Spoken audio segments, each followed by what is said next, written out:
പാലക്കാടൻ ചൂടിനെ വെല്ലുന്ന തെരഞ്ഞെടുപ്പ് ചൂടാണ് മണ്ഡലത്തിലുള്ളത്.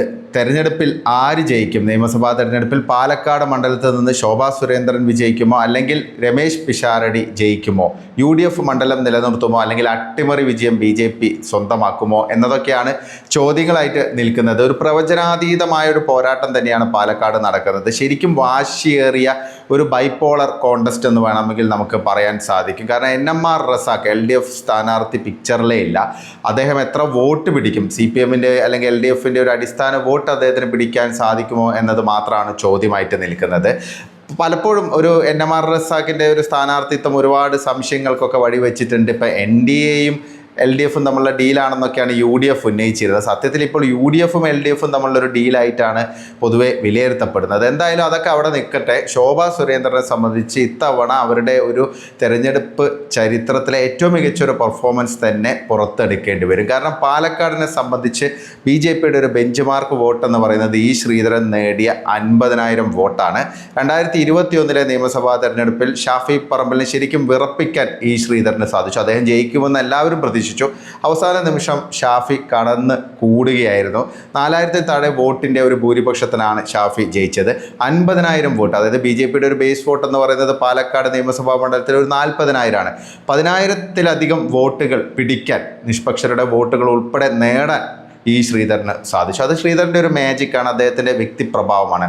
അതിനുപരിയായിട്ടുള്ളൊരു പെർഫോമൻസ് ഇത്തവണ ശോഭാ സുരേന്ദ്രൻ കാഴ്ചവെക്കേണ്ടതുണ്ട് പാലക്കാട് നിയമസഭാ മണ്ഡലത്തിൽ. ശോഭയുടെ ഒരു ട്രാക്ക് റെക്കോർഡ് നമുക്കറിയാം. അവരൊരു പൊളിറ്റിക്കൽ സെലിബ്രിറ്റിയാണ്.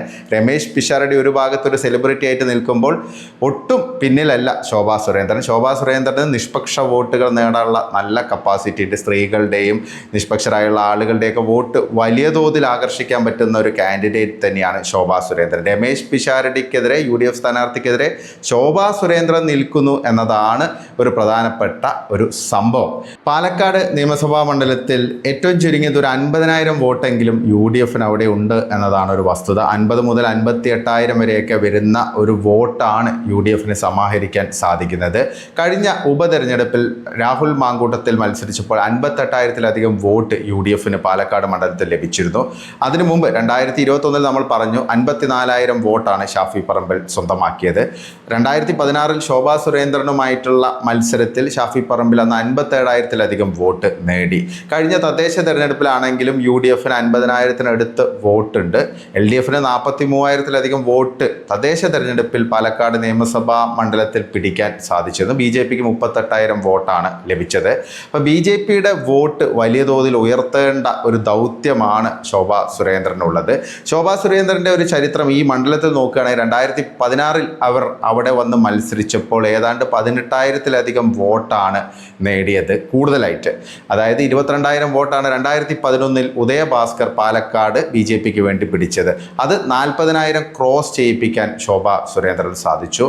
ആറ്റിങ്ങലും അതുകൂടാതെ ഏറ്റവും ഒടുവിൽ ആലപ്പുഴ ലോക്സഭാ മണ്ഡലത്തിലൊക്കെ ശോഭ നടത്തിയ മുന്നേറ്റം നമ്മുടെ മുമ്പിലുണ്ട്. അപ്പോൾ അതുകൊണ്ട് തന്നെ ശോഭാ സുരേന്ദ്രൻ ആയതുകൊണ്ട് ഇത്തരം വലിയൊരു ജമ്പ് വോട്ടിൻ്റെ കാര്യത്തിൽ BJPക്ക് അച്ചീവ് ചെയ്യാൻ സാധിക്കുമെന്നുള്ളൊരു വിശ്വാസം പാർട്ടിക്കിടയിലുണ്ട്, പ്രവർത്തകർക്കിടയിലുണ്ട്. ആ രീതിയിൽ തന്നെ പെട്ടെന്ന് കളം പിടിക്കുന്ന രീതിയിലുള്ള ഒരു പ്രചരണ സംഭവങ്ങളൊക്കെ ആയിട്ട് ശോഭയ്ക്ക് മുന്നോട്ട് പോകാൻ സാധിക്കുന്നുണ്ട്. ഇപ്പം തന്നെ ഒരുപാട് നിർണായക വിഷയങ്ങൾ ഉയർത്താൻ, ഒരു നെറേറ്റീവ് കൊണ്ടുവരാൻ ശോഭയ്ക്ക് സാധിച്ചിട്ടുണ്ട്. കാരണം രമേശ് പിഷാരടി വളരെ ജനകീയനായ ഒരു കാൻഡിഡേറ്റ് തന്നെയാണ്. കാരണം അദ്ദേഹത്തിൻ്റെ കോമഡി പരിപാടികളും പ്രോഗ്രാംസൊക്കെ ജനങ്ങൾക്ക് വളരെ ഇഷ്ടമുള്ളതാണ്. ആ രീതിയിലുള്ള ഒരു ഇമേജ് മെയിൻറ്റെയിൻ ചെയ്യാൻ രമേശ് പിഷാരടി ശ്രമിക്കുന്നുണ്ട്. അപ്പോൾ അതുകൊണ്ട് തന്നെ സ്ത്രീ സുരക്ഷ ഒരു പ്രധാനപ്പെട്ട വിഷയമായിട്ട് ഉയർത്താൻ ശോഭാ സുരേന്ദ്രന് പാലക്കാട് മണ്ഡലത്തിൽ സാധിച്ചിട്ടുണ്ട്. SP ഓഫീസിലേക്ക് അവർ മാർച്ചൊക്കെ നടത്തിയിരുന്നു. അതായത് ഈ ഷാഫി പറമ്പിൽ ബ്രിഗേഡിൻ്റെ കൊള്ളരുതായ്മകളെക്കുറിച്ചൊക്കെ നല്ല രീതിയിൽ ഔട്ട്സ്പോക്കൺ ആയിട്ട് തന്നെ സംസാരിക്കാൻ ശോഭയ്ക്ക് സാധിച്ചിട്ടുണ്ട്.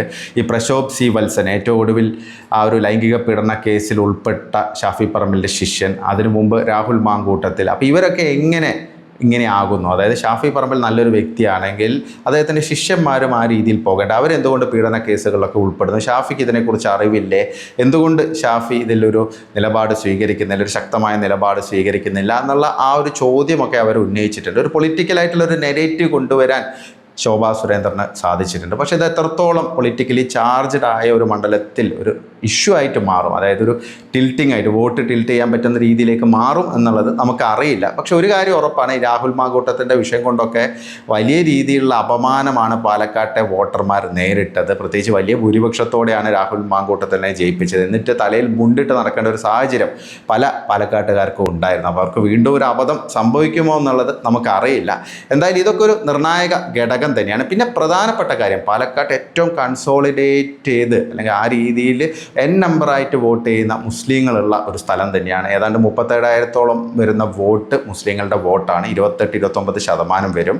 അപ്പോൾ ഇതിൽ കുറച്ച് വോട്ടൊക്കെ ഇത്തവണ ഈ SIR-മായി ബന്ധപ്പെട്ടൊക്കെ പോയിട്ടുണ്ട്, കുറഞ്ഞിട്ടുണ്ടെന്നാണ് മനസ്സിലാക്കാൻ സാധിക്കുന്നത്. പക്ഷെ അങ്ങനെയാണെങ്കിൽ ഇത്തവണ നമ്പറായിട്ട് രമേശ് പിഷാരടിക്ക് വോട്ട് ചെയ്യാനാണ് സാധ്യത. കാരണം NMR റസാഖ് മുസ്ലിം സ്ഥാനാർത്ഥിയാണെങ്കിൽ, അല്ലെങ്കിൽ മുസ്ലിം വിഭാഗത്തിൽ നിന്നുള്ള സ്ഥാനാർത്ഥിയാണെങ്കിലും അദ്ദേഹത്തിന് മുസ്ലിം വോട്ട് കിട്ടാനുള്ള സാധ്യത കുറവാണ്. ഭൂരിപക്ഷം മുസ്ലിം വോട്ടും രമേശ് പിഷാരടിക്ക് തന്നെ പോകാനാണ് സാധ്യത. കാരണം ശോഭാ സുരേന്ദ്രനാണ് മത്സരിക്കുന്നത്, വിജയസാധ്യതയുള്ള BJP കാൻഡിഡേറ്റാണ്. അതുകൊണ്ട് തന്നെ ആ രീതിയിലുള്ള ഒരു പോളറൈസേഷൻ മുസ്ലിം കമ്മ്യൂണിറ്റിയിൽ ഉണ്ടാകുമെന്നുള്ള കാര്യത്തിൽ സംശയമില്ല. അപ്പോൾ അതൊരു ഫാക്ടർ തന്നെയാണ്. അപ്പോൾ ആ ഒരു മുസ്ലിം പോളറൈസേഷനെ അല്ലെങ്കിൽ ഈ രീതിയിലുള്ള ന്യൂനപക്ഷ പോളറൈസേഷനെ മറികടക്കാൻ പറ്റുന്ന രീതിയിലുള്ള ഒരു വോട്ട് സമാഹരിക്കേണ്ടത് ശോഭാ സുരേന്ദ്രന് മുമ്പിലുള്ള ഒരു പ്രധാനപ്പെട്ട കടമ്പയാണ്. അതായത് ഇടത് അനുഭാവമുള്ള CPM-ന് സ്വാധീനമുള്ള പ്രദേശങ്ങളിലെ ഹിന്ദു വോട്ടുകളൊക്കെ ശോഭയ്ക്ക് തിരിച്ച് പിടിക്കാൻ, അത് തിരിച്ചിങ്ങോട്ട് കൊണ്ടുവരാനുള്ള ഒരു കപ്പാസിറ്റി ഉണ്ട്.